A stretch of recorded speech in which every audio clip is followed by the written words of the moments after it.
what is catfishing and what can we as parents do to help our child if they've experienced it or if we know someone that has experienced it. I've actually had to deal with this a lot recently in schools, and it's been younger and younger kids that are experiencing catfishing. So I thought it was really important that I do a video for you as a parent so you'll understand what it is, what it's about, kind of why kids are doing it or why predators are doing it, what are some of the red flags that we need to be looking for as parents, and then what can we do going forward if this has happened to your child or your teenager. I have notes here, so I'm going to refer back because I did not want to miss several things that I thought were important for you. So I'm going to refer back just a little bit, but essentially catfishing is pretending to be someone that you're not, right? It can be something as simple, and please don't misunderstand, to our children, catfishing one another for whatever reason is not simple or easy to them. But when I say simple, I mean it can be something as simple as a student catfishing another student for their attention, meaning they want to date them, so they're pretending to be things that they aren't. We do have instances of students catfishing other students for information, for pictures, for various things. And again, we're seeing that younger and younger. It can be something that as big as a predator that is catfishing your child, maybe someone that has been on a game and they are talking back and forth with your child on a game and they're catfishing them, pretending to be someone that they are not, whether it is to get information out of your child, to get pictures out of your child, to get money from your child. There's just a huge variety of things here. So we want to understand it, and we want to understand, you know, some really important points here to make sure that our children are protected. So I think the very first point that we need to take a look at is teaching our children the importance of, you know, only speaking with online people that they know. And what do I mean by people that they know? Because I can promise you, your definition of someone that you know versus your child or your teen's definition of someone that they know is going to differ drastically because of social media and because of the way that online is set up. Our kids, our youth, our teen tend to think that they know anyone that they have talked to online. So one of the things that I like to do in conferences when I'm speaking with young students, when I'm speaking with middle school, high school students, is talking to them about who they truly know. And I explain to them, someone that you know is someone that you have met in real life. You've had a conversation with them face to face. You know what their face looks like. Maybe you go to school with them. Maybe you hang out with them at baseball games or basketball games, or maybe you've cheered with them in tournaments. Maybe you go to church with them. But people that you know is someone that you have met in real life. You know what their face looks like, right? You know some information about them. Now, that can get a little bit sticky, right? Because they may be like, hey, I played one baseball game with him and I know him. And we know that you truly do not know someone after meeting them one time. But for the basis of this video, we want to start here and start with your children, explaining to them someone that you know is someone that you have seen in real life. It is not someone that you have started a conversation with online, through a game, through Snapchat, through Instagram, through whatever it is, and never actually met them in real life.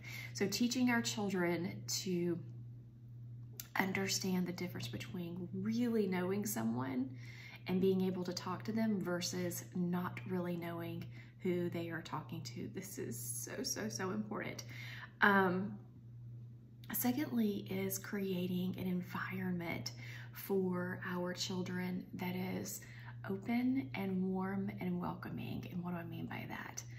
What I mean is, if they find themselves in a situation where they have gotten in over their head or too far because of a catfishing incident, then you want your child to feel like they can come to you and talk to you about what's going on. We want to make sure there's no shame around the conversation, there's no humiliation around the conversation, and there's no anger around the conversation. And we do this by always having sort of random, open conversations with our kids in day-to-day activities, week to week, month to month, helping them to understand no matter what has happened, you can always turn to me. I'm not going to get angry with you.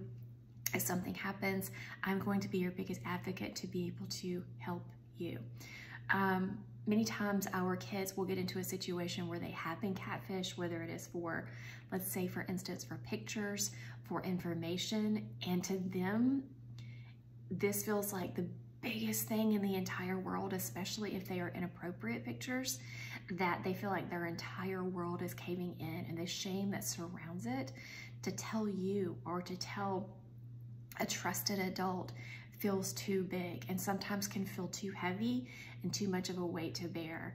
So we want to make sure that they understand that we're not going to be angry with them.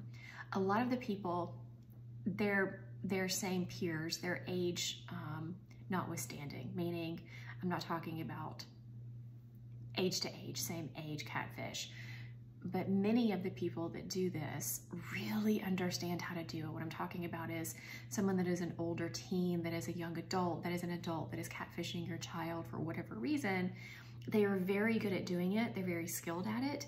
And it is not fair to your child. They've truly been lured into this situation. They've been groomed to into the situation, so it is not always their fault, because that person knows exactly what they need to do to be able to sort of fool your child into believing that they are someone that can be trusted. So making sure that they understand they have a welcoming environment. And then going back to sort of open conversations, discussing with your children about safety when it comes to talking to only people that they know, but still not giving out private information, even to the people they know online. So let's say they're talking to their best friend online. They still need to be very careful about giving any information at all. Where you live, where you go to school, where you hang out, where you vacation. Even talking about hobbies is really hard. If there's someone that they're talking to that they don't know who they are, if they're sort of mistakenly given all this information, talking about their hobbies, talking about the personal sort of details of their life every day that seem very innocent, but to the person that is doing the catfishing, this is gold. This is perfect. This is information that they can use to be able to then turn around and get pictures from your child and get other information from your child or from your teenager. So we want to make sure that they're not giving out personal information that, and that's a red flag as we're talking about personal information, that if they are being asked, a really big red flag for you as a parent is if your child is being asked for money, if they are being asked for personal information, that is someone that we need to take a look at, and we need to discuss with our child when that got started, how long they've been talking to them, etc. As we're talking about information, how much information that has been exchanged, having that open environment for your child to be able to talk to you will hopefully be able to ensure that you'll get as much information that you need as possible to really get to the bottom of exactly how much that has been going on. Many times the person that is doing the catfishing will threaten your child, will threaten your teenager, especially if it has gotten so far as your child or your teenager has already sent them pictures, if they've already sent them money. So again, this becomes an important situation where you're talking to your child, there's no shame, there's no anger. It is a matter of, at this point, making sure that we understand what has happened and that we're going to go to the proper authorities. Which brings me to, if you find yourself in a situation with your child, no matter how big or how small, the proper authorities need to be notified. What do I mean by that? Maybe it's just something that's really, I don't want to say simple because none of this stuff really is simple, but anything that has happened with your kid, let's go with that. Anything that has happened, if they've been contacted by someone that has pretended to be someone that they are not, no matter the age of the person, you need to let authorities know. You never know on the backside of that if this is someone that has been catfishing a lot of people, and maybe the authorities need the information from you to be able to prosecute this person or do whatever they need to do to make sure it doesn't happen to another person. And they also have certain protocols they can follow and they can go through, meaning I'm talking about the police or an investigator, to be able to go through to make sure that your child isn't contacted again. What should you do if your child is contacted again? What do those steps look like? So it's really, really important that we get the police involved, get an investigator involved, get the appropriate people involved. Which brings me to, if something happens at school and it involves students at school, if it happens on school grounds, if you feel like this is something that you need to mention to the people at your school, please partner with your school in doing so and have the open conversations about your concerns so they in turn can have open conversations back with you, and the appropriate protocol can be followed if anything has occurred on campus. And so your principal, your headmaster, sort of the people that are in charge at your school, your counselors, your resource officers, these are going to be the people, if something occurred on school grounds or if something involves the school, that you need to be able to report to them so you can follow the appropriate protocol when it comes to that. Another incredibly important point is this. If your child is experiencing anxiety, stress, depression, if you've noticed a huge mood change, number one, that might be a red flag for us.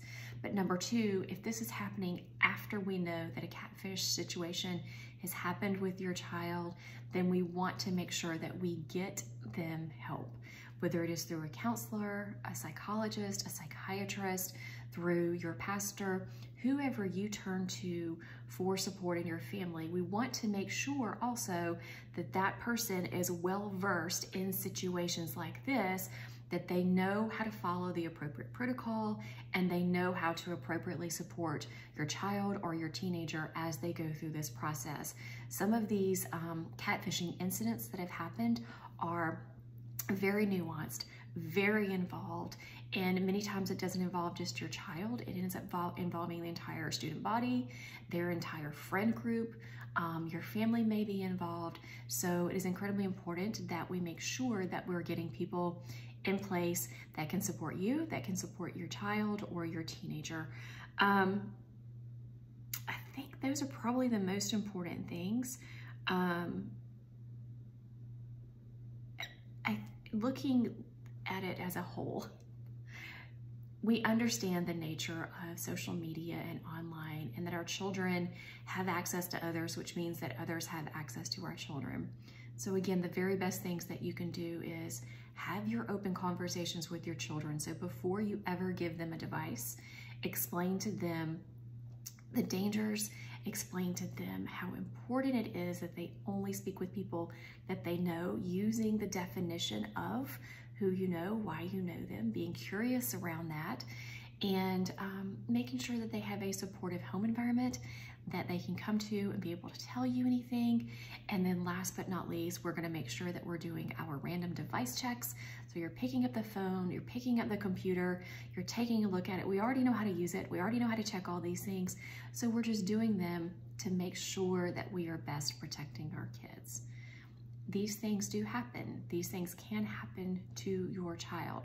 So being prepared on the front end is the best way that we truly have to be able to protect our children. So I hope this has been helpful. If you have any questions, I'm always here.